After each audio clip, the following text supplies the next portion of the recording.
Hi guys, Claudia Boleyn here. My voice is still a bit dodgy right now.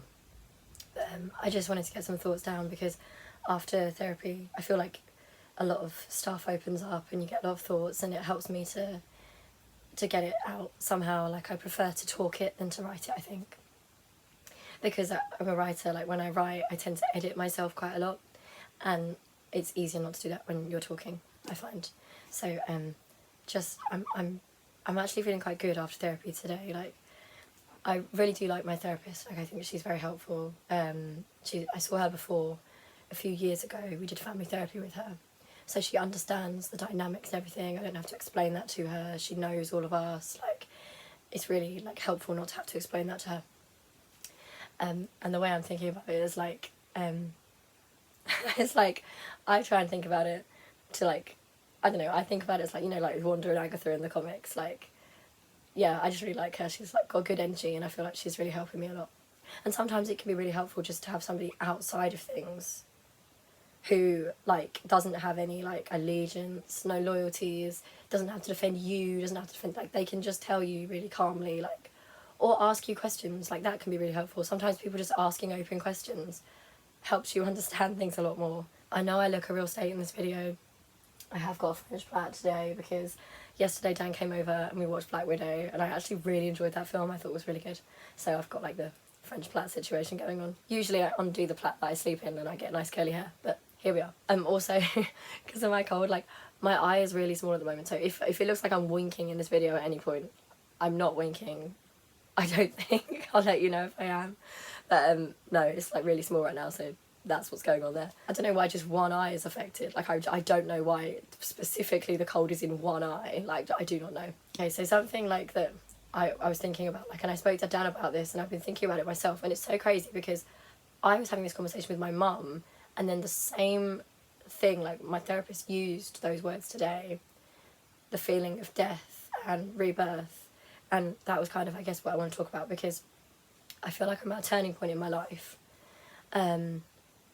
where, I mean, I try and take the positive from the negative. So obviously I've had a breakdown, some days are good, some days are bad, and I'm trying to get back to how I was. But it hit me that I don't just want to get back to how I was, because I don't think how I was helpful, like, in terms of my role and stuff that I internalised, like stuff like rules, like my position in the family, like all those different things, the way I thought about myself. I actually want to grow back into something different. So I want to take this as an opportunity to not just heal back to where I was, but to become different and to make the changes, because I just have this feeling that, I think I said before in a video, like, it's madness to do the same thing over and over and expect different results. And I feel like I need to be strong enough to define my boundaries, like what I'll accept and what I won't accept, stuff that I've been conditioned to put up with or let go, like when I should have put my foot down. Also for my own safety in some ways, because, like, I do worry that, like, I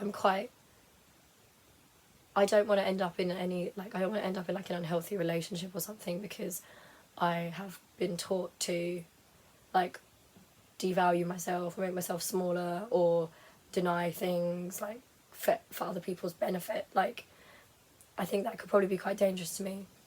So I want to try and get to a point where, like, obviously, like, when you talk to someone from the outside world, having a boundary and just telling, like, your truth and your experience, and sometimes, like, being able to just say no, like, healthy people find that really easy, but for me, there's a lot of guilt attached to those things. So I'm quite a people pleaser. Like, obviously I was brought up to put other people before myself, and it almost feels like saying no to somebody for something that they want makes me feel like I'm the bad person.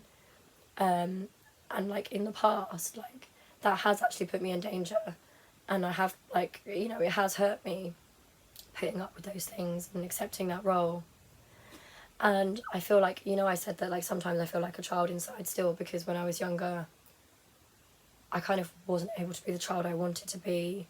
Emotionally, I grew up too fast, but, like, in kind of like a streetwise sense, it was the other way, like, because I was so tied to mum and to home and to the family situation. So it's really interesting, like, yeah, it's a bit weird, but I think that, obviously, I watch a lot of Dr. Ramani's videos, and she talks about, like, narcissism, narcissistic systems, family systems, all those different things, positions in the family. And I think that my position I want to change, and I think whenever you change that, like when you become empowered and you set boundaries, if people are used to a certain way of things being, then often you're considered to be like the agitator. And you see that in politics all the time, or whistleblowers, for example, who say something's wrong, and often it's like people treat them like they're bad for bringing up the problem, but really they didn't create the problem, they're just shining a light on it, and it's uncomfortable for people. But I know that taking, like, trying to become more powerful, trying to become the woman that I want to be, I know that's going to cause upset to people, because I'm no longer going to be really malleable, I'm no longer going to forgive mistreatment, I'm going to stand up for myself more, I'm no longer just going to let things go, and I don't want to become like antagonistic or bitter or anything like that, but the very basic things that I should have had, like boundaries, I never did have. Like, I was just, it's a very complicated, weird situation, and I just never learned those boundaries. Like, it's like I kind of believed I existed to be of service to other people, which isn't always a bad way to think. Like, in some ways it's a good way to want to help people, of course, but not like in a way that hurts you as a person, or that allows you to be mistreated or hurt. Definitely, like, I'm learning, like, especially like this stuff recently on the channel, like, obviously, like, it's been incredibly, like, over, like, just like, first of all, just like weird and bizarre. Like, obviously now I can detach from it a bit more. It's like so weird and crazy. And the funny thing is, like, when you get used to something in like a family system, you think it's normal, and then once it spills out into the real world with real people and they're able to be like, what the hell is going on here, this is insane, like, what the hell. It's like amazing, because it's like, oh my god, like, I've always felt this was completely crazy and unacceptable and weird and bad, and like the rest of the world's like, yes. But you get used to certain things, you know, and like, it can be really hard to be that person that like puts your foot down. It can be really hard. I think especially as being a woman as well, I think it ties into that. Like, I think that women are often seen as being difficult or hysterical. Like, it's easier to frame women like that a lot of the time. But I think definitely I've got used to quite an unhealthy situation where obviously, like, I really love my family, and we're a very close family, like, I love them very much. But I have been expected to put up with things, other people have been expected to put up with things, like I think I spoke about this before, like, mum very mistreated and bullied, and like very much this feeling of don't rock the boat, and that teaches you after a certain amount of time, like Dan being abused, like verbally abused, like don't say anything, it will make it worse, but I feel like to reach that adult state, like, that's such a really harmful message, and it has harmed me in my life a lot, because I'm bad at detecting when someone does something wrong to me. Like I told you before, like, I often don't realise till afterwards, and I sometimes give people the benefit of the doubt, so I can be really mistreated because I just put up with a lot, and I want to, like, basically I just want to protect myself. Like, I want to protect myself going forward in any relationship I might have. One of my best friends, like, it shocks me sometimes because she's not super confident, like, she's not, like, sometimes she can be quite shy, but she's so much better than I am at being able to say, like, in her own life, this is unacceptable, this is wrong, I'm going to do something. I have this thing where I can do that for other people, but I can't do that for myself, because I internalised the idea that doing that for myself, advocating for myself, was wrong and made me bad or naughty. And that's especially dangerous in a family with adults and kids, because if you grow up thinking, like, the adults are right, and, like, if the adults are mistreating you, like, that's okay, don't say anything. If you say anything or have a problem with it, then you're in the wrong and you're the naughty one. Like, obviously it's really damaging, and, like, obviously that's how abuse happens in families so often, like, because then as a child, when you don't understand, you start blaming yourself, you start, like, it really destroys the mind of a child to do that. And obviously, like I said to you, like, people have different coping mechanisms, and mine was to become over-identifying, over-empathetic, this is why they're doing it, try and understand them, maybe that will soften the blow. But like, it doesn't make the pain hurt any less. Like, it doesn't make you have less grief or trauma, or like, it doesn't damage you any less. People have different survival techniques in situations like that. But something I've come to terms with, and that, like, standing your ground in a family system or in any situation, like, it could be the workplace, could be anything like that, you have to be prepared. You have to be prepared for people to react in a certain way. And you see this when people call out oppressive systems, like racism, for example, like systematic racism in like the police or whatever. Like, the people that point it out, like, it's easier for people to point the finger at that person than address a system, always. So you have to be prepared for that, but you also have to understand that that's not your stuff. Like, what you are going to receive is not actually about you, and that's very freeing. Like, I don't know if you probably know that already, but like, what's happening is you are attracting the discomfort that people feel that something's been exposed and that something's being spoken about. There's a discomfort there. A lot of people don't know how to deal with that because maybe they're not emotionally aware. It could be difficult for them. It could be traumatic for them to think about something, and those feelings get directed often at a whistleblower. So yeah, I'm just kind of building myself back, better boundaries.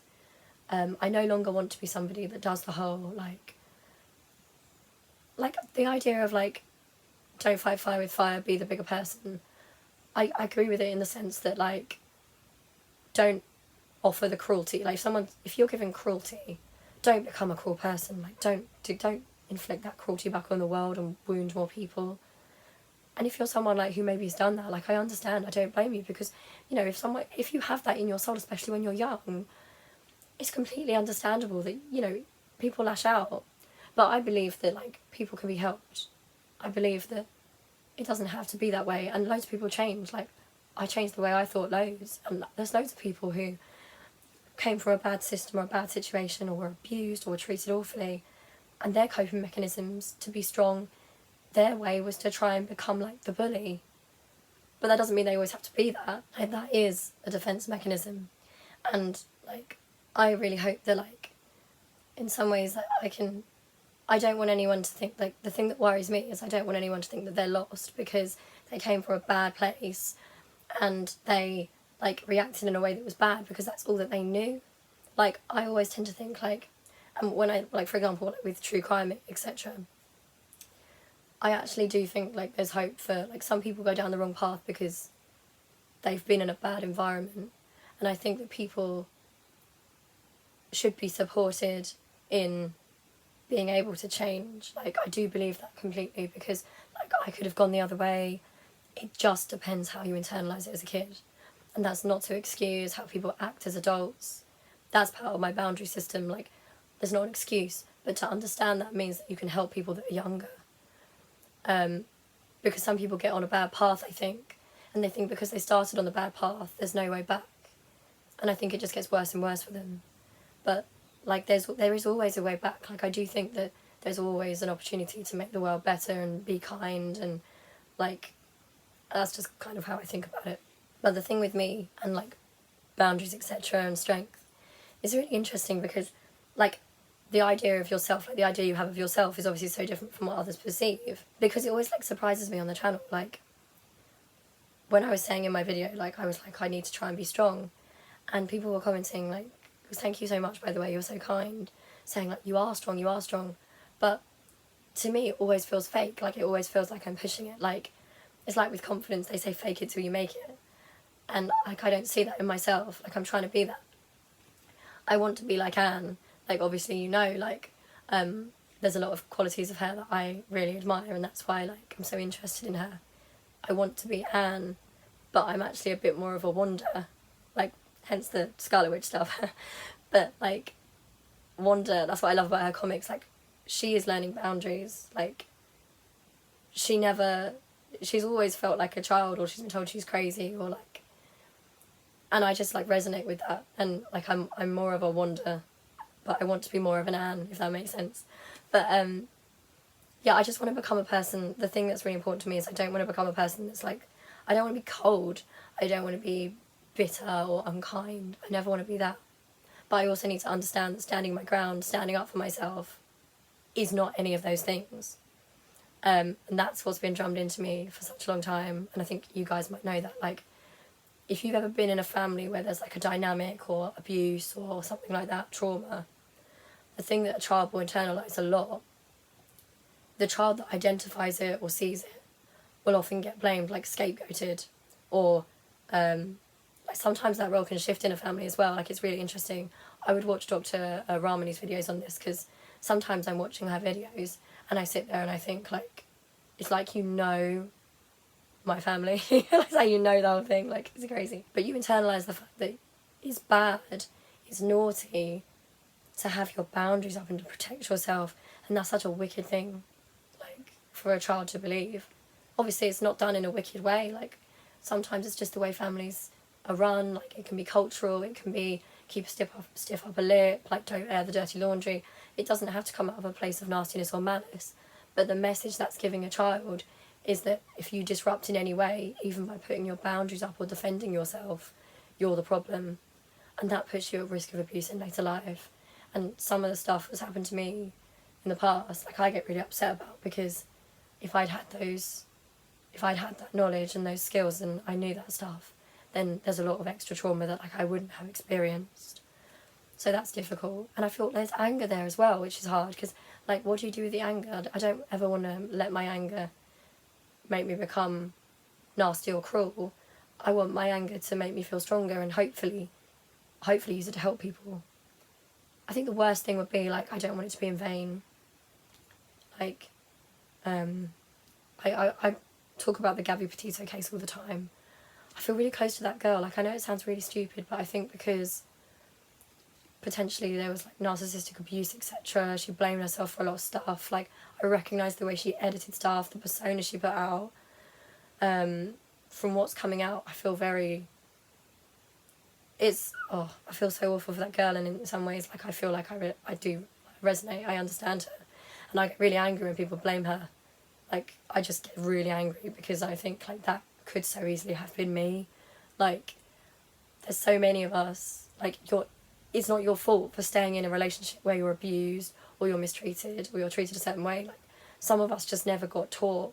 Some of us were expected to endure that as kids, or were treated like that and told we were naughty if we spoke. Like, some of us thought that you have to respond with empathy all the time, and if you didn't, it was bad. It doesn't make you weak or anything like that, so I'm really strong on that. Like, I defend that girl a lot.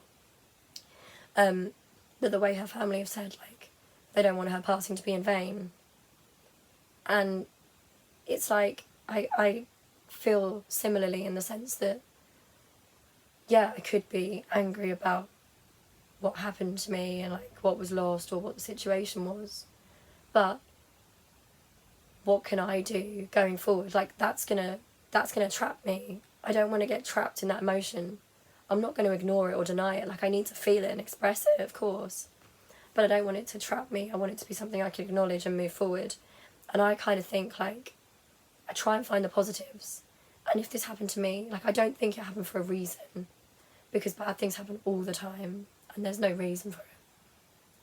But if I can use it to talk about it, like right now, even if it resonates with one person and makes them think of something and feel better, or, like, if I can use it in writing, like, the experiences I've had, like, I don't want it to be in vain, and I don't want to be a victim. That's the thing. Like, not that there's any shame in being a victim or anything like that, but in terms of, that's not my identity. Like, I have been a victim of things, I have been a victim, like, but that's not me as a person. Like, that's not me. Like, I like the term survivor. I like the idea of surviving, but also, like, I don't, like, if someone wants to describe themselves as victim or anything like that, like, that's fine. It's up to you. Of different things, different sorts of abuse, different situations, but, like, but it really struck me. I think Dr. Ramani spoke about this. She was like, spin it, like, flip your worldview. Don't deny your feelings or what happened, but flip your worldview. You endured. You came out of it, and somehow it didn't work because you can see it and you're helping yourself, and there's a strength in that, and you can now help others. like, that's what I kind of think anyway. It makes me feel better. It makes me feel like it wasn't lost for nothing. Like, I didn't go through experiences that I went through in all those years for nothing. Like, I can try and make it maybe not happen for other people, or even if it's just supporting other people who are going through the same, to know that they're not alone in it, then that can help me as well. Like, I just think that's the right thing to do. And like, obviously in terms of like what's been going on the channel recently, like obviously having to contact the authorities about members of my family, etc. And it was a difficult, like, it's a difficult decision to make, but I feel like being the new person I am, like setting those boundaries, like taking those steps is important, especially when I have an audience, because I know there's going to be some people out there, statistically there's going to be some people watching who are in a similar situation, and they're going to look at what I'm doing, and like, some people see me as a role model, which like I wouldn't advise at all. I can advise you from my own mistakes or my thoughts, but like, I promise you I'm no role model whatsoever. Like, honestly, I'm not just saying that to be modest, like, I'm really not. I'm really grateful, like, it's so kind of you to say it, but I'm seriously not, honestly, like, you should, like, just seriously. But, like, when people see you like that, and they're looking to you, it felt even more important, and it feels even more important to be like, I'm not going to show, like, I'm not going to do that thing to myself, especially not publicly. I'm not going to endure abuse and think that's okay, and I'm not going to not stand up, and I'm not going to not put up my boundaries and get help because I'm doubting myself. Like, I can't do that with this platform. It would be irresponsible, I think. It definitely does feel like I'm sort of like emerging from a cocoon at the moment, like, and it brings up all different emotions, because it's like the child self still has those fears, like, don't say anything, oh, it's your fault, you're mad, you're crazy, you're bad, you deserve it, like, all that stuff that goes into a child's head and that you learn is still in you. I can't lie and say that it's not, like, it's not easy, but you have to try, and the way I think about it is I have to, as an adult, try and parent that child. I have to be there for that child that's inside me and say that, like, be compassionate and say, I understand that you think those things, I know why you think those things, I know what you've been through, but it's okay, like, I can be there for that child now, like, I can do that. So, yeah, and obviously, like, also, like, something I'm really plagued with as well is, if you come out of a bad situation and you go through something really bad like that, like I say, like, you develop unhealthy coping mechanisms yourself, and as you start to get better, there's a lot of guilt, not only for being the person who's bringing it up, because that's difficult to step out of that role where you let things go and you pretended everything was fine. Like, that's difficult anyway. That feels like you're being naughty. I definitely learned growing up, like, I don't know how, like, if it was, I don't think it was necessarily always intentional, but being my true self sometimes, or expressing that, was bad. And I think that's led to a lot of self-hatred, self-harm growing up, like, feeling those feelings of shame and badness when I tried to assert myself. It's just difficult, like, and I wish that I hadn't felt like that, because I probably wouldn't have so many scars, like, I'd be much healthier. And if there's one thing that I can say I'm proud of, like, one thing I am proud of is, I know I have tried. I haven't always acted in the right way, because when you come from something like that, you learn unhealthy stuff, and you become unhealthy yourself. But the one thing I am proud of is that I have always tried to, I've tried to shield Dan in some ways, support Dan in the ways I wish I'd been supported, support him as an individual, give him unconditional support and love. Like, I'll always be proud of Dan. I hope he always knew that I always loved him, forever, always. Him being himself, I support him. Like, he wanted to dye his hair recently. I love it. I love that spirit in Dan. I feel proud of him. And, like, I feel happy that, like, I played a tiny, tiny part. Like, so the tiniest part, like, is Dan, because Dan is such a strong, wonderful person. But I like to think that, like, maybe in the tiniest, tiniest way, I was able to protect him from some things that I had, in some ways. And now, in turn, like, he's incredible. He's my hero. Like, we're so close. And, yeah, I mean, what can I say? It's a weird situation, but at least we have each other. That's all I can, like, I'm so grateful. I'm so grateful that we have each other. Without Dan, I would have gone crazy. I would have blamed myself. probably would be dead. I probably would still be thinking these things. I'd be afraid. I'd still be a child. I'd still be like accepting so much. Dan's strength and his rebelliousness. Sometimes Dan has like a reputation. People say like he's like. Sometimes people can say like, oh, you know, he's like, you know, he speaks out too much. Like, he doesn't. He just puts his foot down. He puts his foot down, which is healthy. And people that aren't used to that take that the wrong way. But that's on them. Like, I'm so proud of my brother. I cannot tell you how proud I am of Dan. He is a miracle. He is an absolute miracle. I'm blessed to have him. He is a good, good man. He is a truly good man. We both struggle with stuff that we grew up with and we're trying to work on ourselves all the time. He is a good, good person, and that's my brother. Like, makes me happy and proud. So, yeah. Thank you for watching. I just get a lot of stuff out after therapy. It really helps. I need to stop trying to rescue people, I think. In a healthy way, it's good, like with the channel, like in the sense that if people want to be helped, or if people want to... Anyone that wants to do that, I really admire.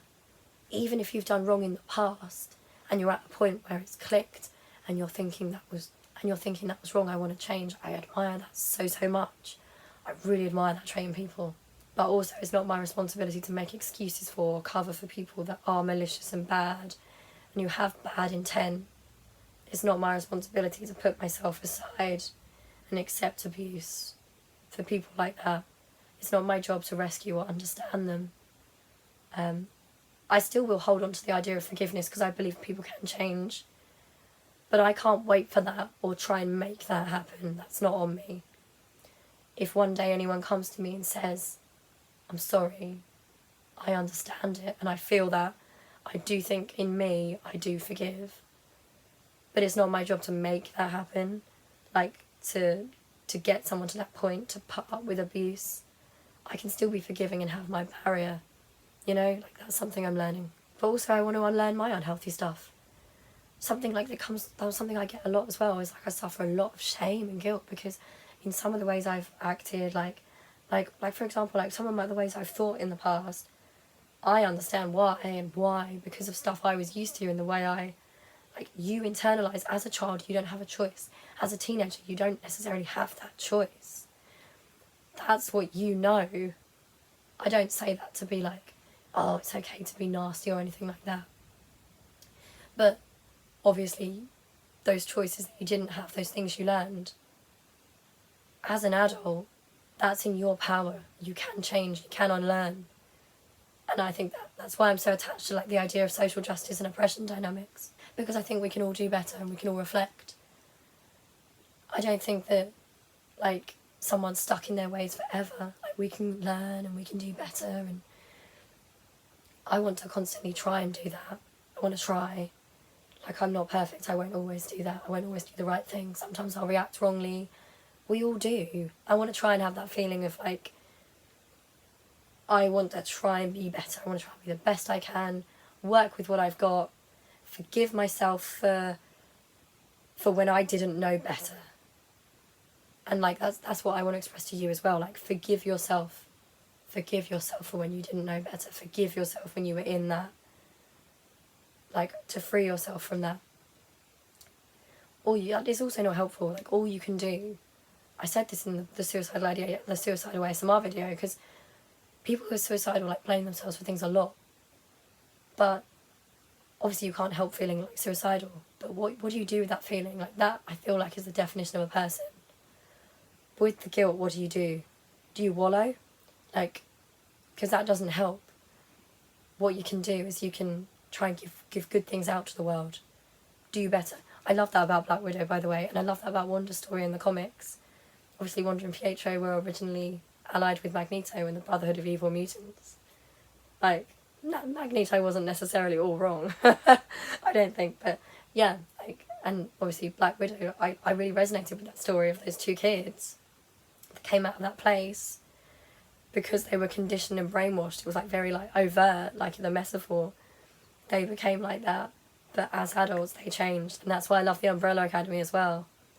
I love stories like that where as adults you think, I'm not going to be that anymore, I'm not going to be part of that. Like, And it's why I really, I feel so strongly about like Megan Phelps-Roper, who was in Westboro, and the way she dealt with that, and the brave people who've left that church, and they suffer with so much guilt from what they used to think they were, and I just try and think they've had the bravery to, they got out, like they changed, they understand it. I don't know, life is just so complicated, and it's tricky when you've come from a bad place and you have to unlearn a lot of stuff in your head.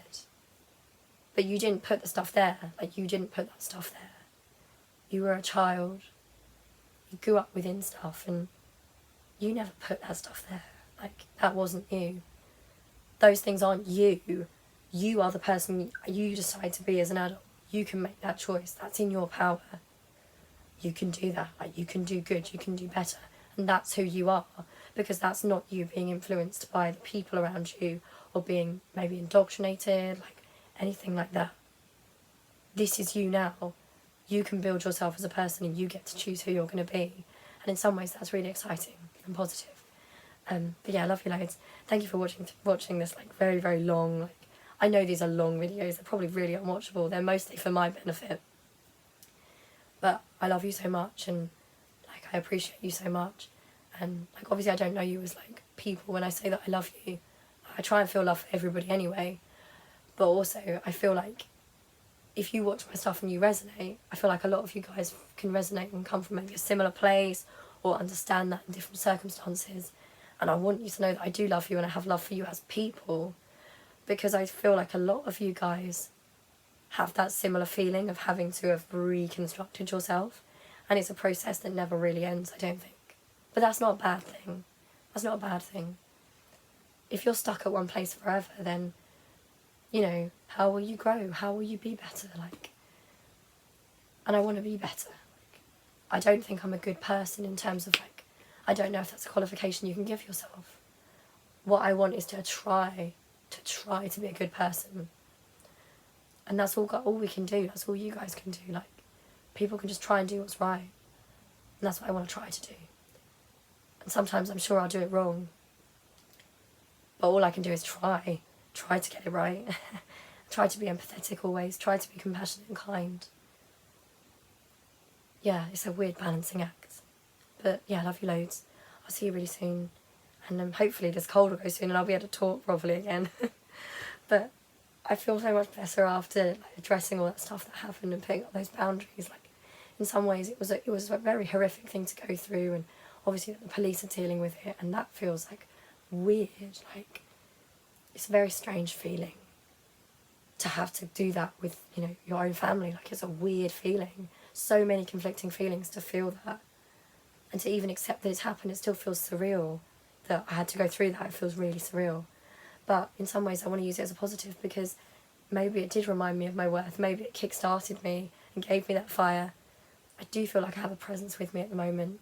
I feel like I have this female presence wanting me to be strong. I don't know if it's my grandma Bibi. I don't know if it's my great-grandma Lala.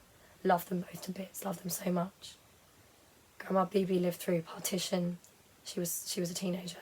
She came over here with nothing. Like, she came over here with the kids. She was an immigrant. She worked, like, she had to take my dad, my little kid dad. She had like lots of kids.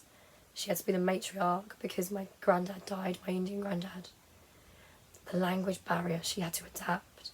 She had to work in the field. She had to take dad with her. Her strength, she used to call us her lionesses. And I feel like her strength is with me. And I feel like Lala's with me. Like, I really do. Like, we were close, especially towards the end. She was a different sort of strength, very gentle, very, very, very gentle.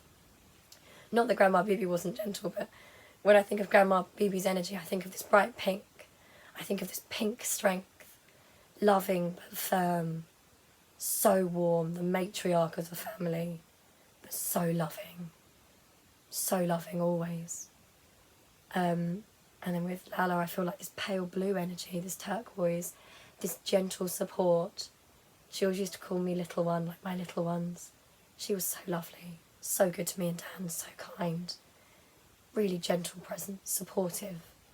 And sometimes in a situation that can seem overbearing, that gentle presence means a lot. That gentle support, her creativity. I feel connected to her too, and I feel like maybe they're with me. Maybe that sounds stupid, but I feel it. I love you so much, and I'll see you really soon. Okay, love you, bye.